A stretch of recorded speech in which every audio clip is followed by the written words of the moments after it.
여러분 반갑습니다. 당신이 주인공입니다. 워로입니다. 믿음이 없는 곳에 기적은 일어나지 않는다. 19세기 미국의 대표적 사상가였던 윌리엄 제임스의 말입니다. 화엄경에도 신의도원 공덕모라는 말이 있죠. 믿음은 도의 근원이요 공덕의 어머니다. 그러면 과연 무엇을 믿어야 할까요? 나는 내가 창조합니다.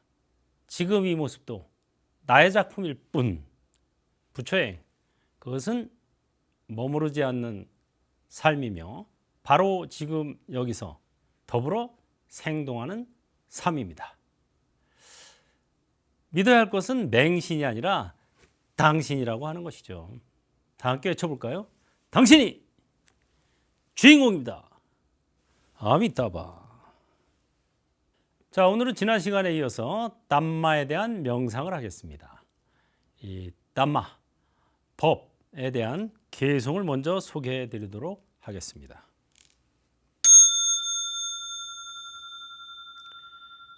이 몸은 물질로 된 것이고 사대로 이루어진 것이며 부모에게서 생겨났고 밥과 죽으로 성장했으며 무상하고 파괴되고 분해되기 마련이다.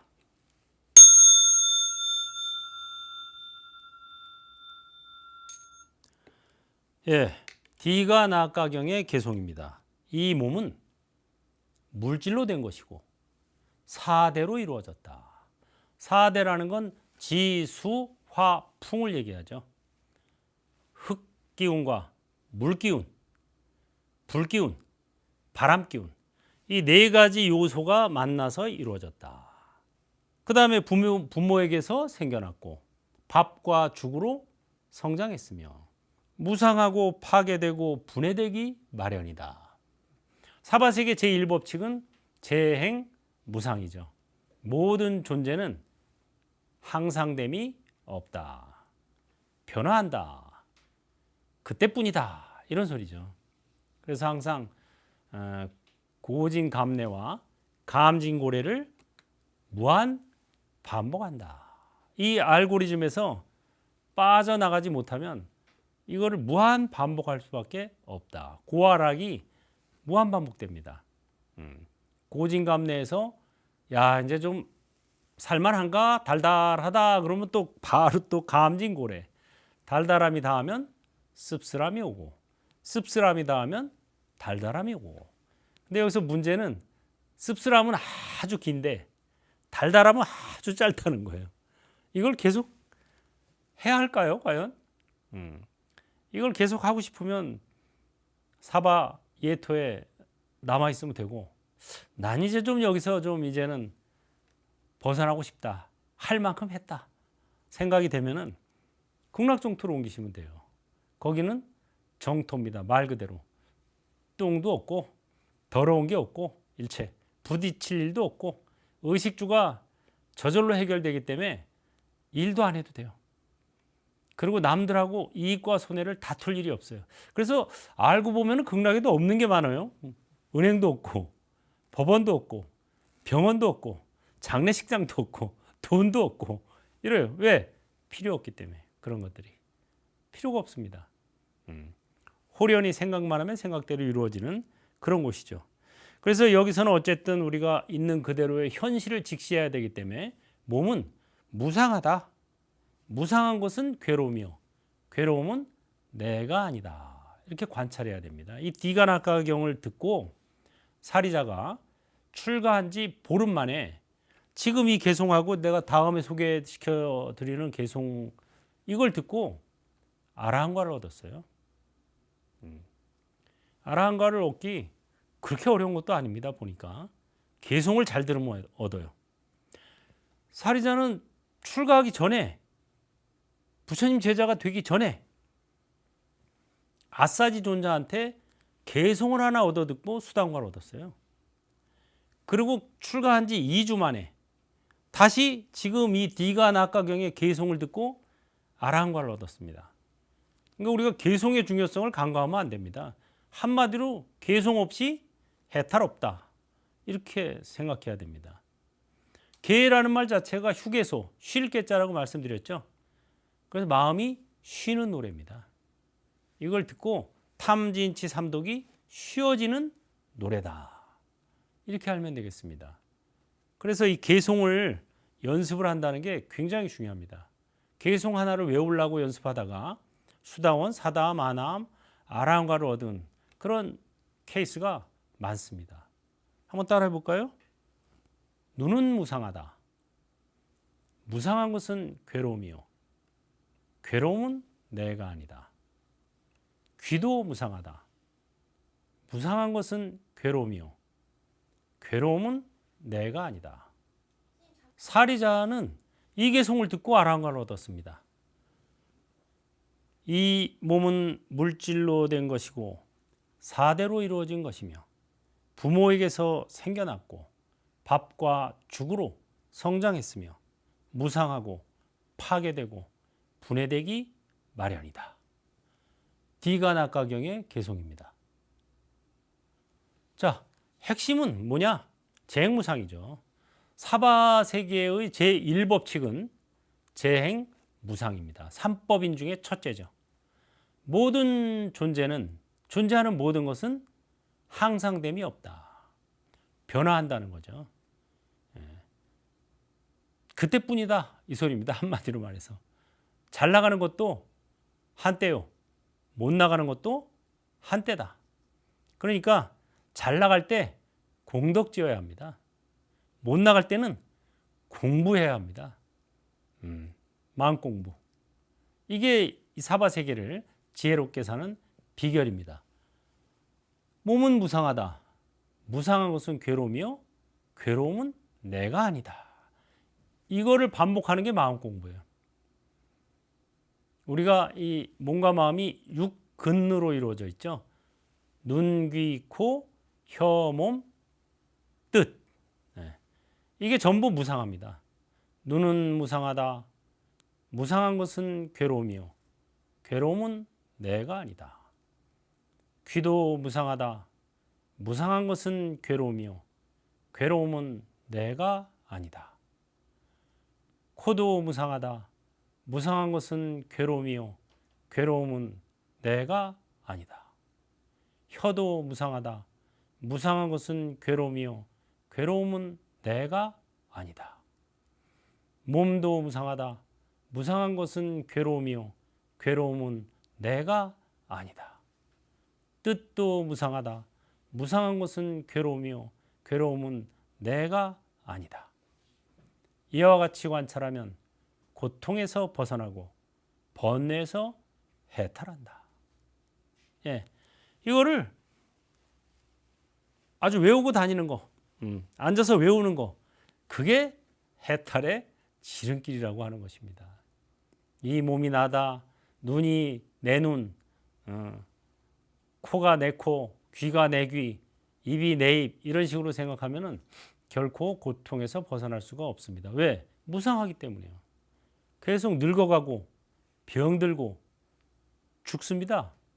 근데 그걸 붙들고 이거 내 거 이러다 보면은 죽어서도 무덤을 못 떠나고 시신을 못 떠나고 자기가 살던 애착이 있는 사람들, 애착이 있는 장소를 맴돌게 돼 있습니다.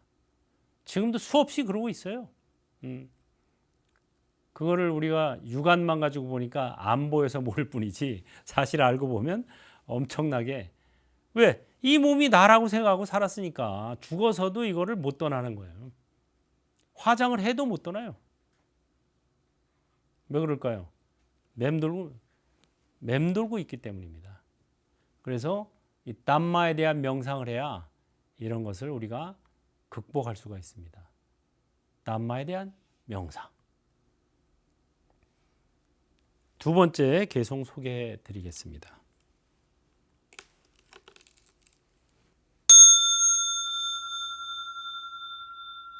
몸을 무상, 괴로움, 병, 종기, 재난, 질병이라고 부서지기 마련이며 공한 것이며 무아라고 바르게 관찰한다. 이렇게 관찰하는 자는 몸에 대한 욕망과 애정과 몸의 복종함을 버린다.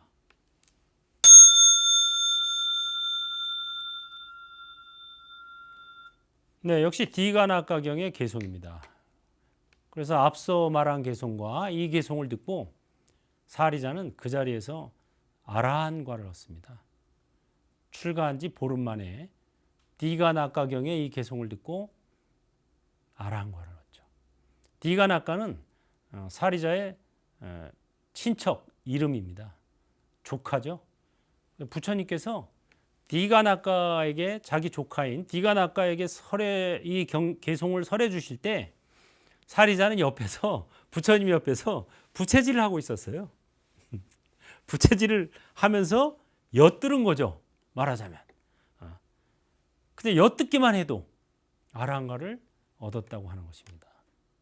그러니까 여러분들이 이 개송을 지금 이미 들었고 이거를 자꾸 반복해서 외워서 자기 것으로 만들려고 노력하면 여러분도 곧 아라한이 될 수 있습니다. 아라한이 된다는 건 어마어마한 일이죠. 이 깨달음의 과외 중에서도 상층부에 있는 거죠. 수다원, 사다함, 아나함, 아라한. 아라한이 되면 완전 윤회에서 벗어나게 됩니다. 더 이상 이 윤회계에는 태어나지 않는다. 경전에 나왔죠. 그래서 여러분들도 금생에 아라한과를 얻으면 최상이죠. 심지어 빌라마경 같은 경을 보면은 평범한 사람 100명에게 공양을 대접하는 것보다 수다원 1명에게 공양을 올리는 것이 훨씬 더 값지다. 수다원 100명보다 사다함 1명, 사다함 100명보다 아나함 1명, 아나함 100명보다 아라한 1명에게 공양 올리는 것이 훨씬 더 값지다. 나와 있습니다. 부처님 말씀이죠. 이걸 제가 계산해 봤어요. 그랬더니 평범한 사람 1억 명에게 공양을 올리는 것보다 아라한 1명에게 공양 올리는 것이 훨씬 더 값지다라는 결론이 나옵니다. 그만큼 아라한이 소중하다는 겁니다. 그리고 아라한에게 공양 올리면 공덕도 기름진 밭이라 아주 열매도 튼실할 뿐 아니라 한 가지 중요한 게 나도 아라한과를 얻을 수 있는 연이 생기게 됩니다. 그러니까 뭐 이거야말로 진짜 3계 윤회를 해탈할 수 있는 절호의 찬스라고 할 수 있습니다. 그래서 몸을 무상하고 괴롭고 병이고 종기고 재난이고 질병이라고 이것은 부서지기 마련이고 실체가 없는 공한 것이고 무아라고 관찰하는 것이 바른 관찰입니다. 불교는 명상을 이제 강조하는데 명상이 뭐냐? 한마디로 말해서 관찰입니다. 몸을 관찰하고 마음을 관찰하고 몸과 마음의 통로 역할을 하는 호흡을 관찰하는 거예요. 그럼 몸을 어떻게 관찰해야 되느냐? 여기처럼 무상한 것이다. 이건 이 몸을 가지고 그냥 나라고 생각해서 그냥 조금이라도 건강하고 조금이라도 잘 먹고 잘 먹이고 잘 입히고 좋은 데 거주하고 오래 살고 뭐 그러면 좋다고 생각하는데 그건 부질없는 짓입니다. 아무리 잘 돌봐줘도 결국은 늙고 병들어 죽죠. 축생으로 태어나면 수다원과조차 얻을 수가 없습니다. 인간으로 태어났다는 건 행운이에요. 그래서 정말 인간으로 다시 태어나려면은 축생이 못하는 짓을 해야 된다 그랬죠. 자식들 키우고 뭐 범죄 안 저지르고 이런 건 축생들도 다 하는 거예요. 축생이 못하는 거, 뭐 명상, 개송 듣는 거, 그다음에 보시 이런 거를 해야 인간으로 태어날 수 있고 또 인간으로 태어나서도 수승한 법을 만날 수가 있습니다. 그렇지 않고 본능에 철저하게 충실하게 살면 그것은 축생으로 태어나는 아주 지름길입니다. 본능을 절제할 줄 알아야 돼요. 축생들은 본능을 절제할 줄을 모릅니다. 거기에 축생과 인간의 차이가 있죠. 그래서 본능을 절제하고 명상을 하고 개성을 듣고 개성을 외우려고 노력하고 보시를 하고 이런 사람들이야말로 내세가 보장돼 있습니다. 사리자는 출가한 지 보름 만에 이 개성을 듣고 아랑가를 얻는다. 몸의 주인이 되어라. 이 몸을 절제할 줄 아는 게 주인이 되는 거죠. 몸에서 뭐 원하는 대로 하는 거, 본능을 절제하지 않는 거, 이것은 몸의 종이 되는 겁니다. 당신이 주인공이에요. 내 인생의 주인공은 나입니다. 이 몸을 내가 절제할 줄 알 때 주인공이 되는 거고, 몸에서 하자는 대로 먹고 싶은 거 다 맨날 먹으러 다니고, 듣고 싶은 좋은 얘기만 듣고 싶어 하고, 맛있는 것만 먹고 싶어 하고, 좋은 구경만 하고 싶어 하고, 이런 건 다 몸의 종이 되는 겁니다. 몸의 주인이 되려면요, 절제할 줄 알아야 돼요. 어디까지 절제하고, 그 다음에 나머지 시간에는 내가 도 닦기, 복 닦기를 할 줄 알고, 이게 몸의 주인이 되는 비결입니다. 정말 내가 지금 이 몸의 주인으로 살고 있는지 종으로 살고 있는지 반성해야 됩니다. 그래서 적당히 절제하고 나머지 시간에는 복 닦기, 보시복덕, 도 닦기, 몸관찰, 마음관찰, 염불 이런 걸 하는 것이 주인으로 사는 비결입니다. 그래서 이 탐진치의 소멸, 욕망의 절제 및 전환 이런 것들이 우리가 아라한과를 얻을 때까지 꾸준히 실행해야 되는 일이라고 하는 거죠. 붓다에 대한 명상, 담마에 대한 명상, 승가에 대한 명상, 이것이야말로 우리가 모든 명상에 들어가기에 앞서서 기본적으로 다뤄야 할 명상법입니다.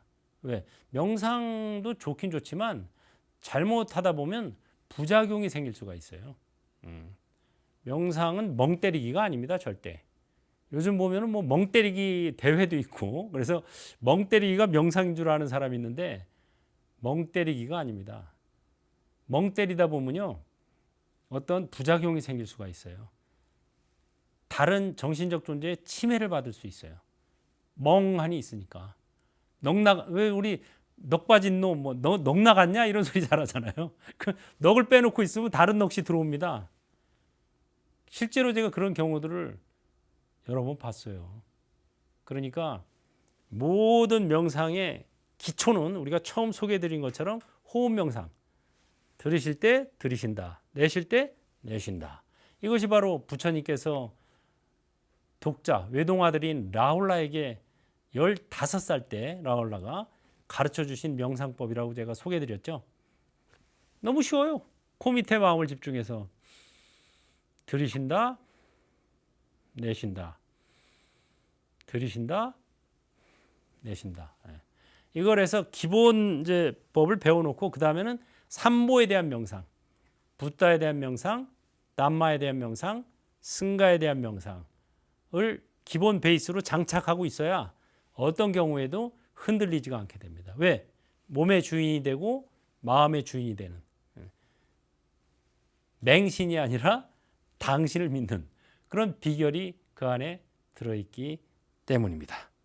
여러분 모두 명상 개송을 통해서 깨달음의 과위를 얻기를 기대하겠습니다.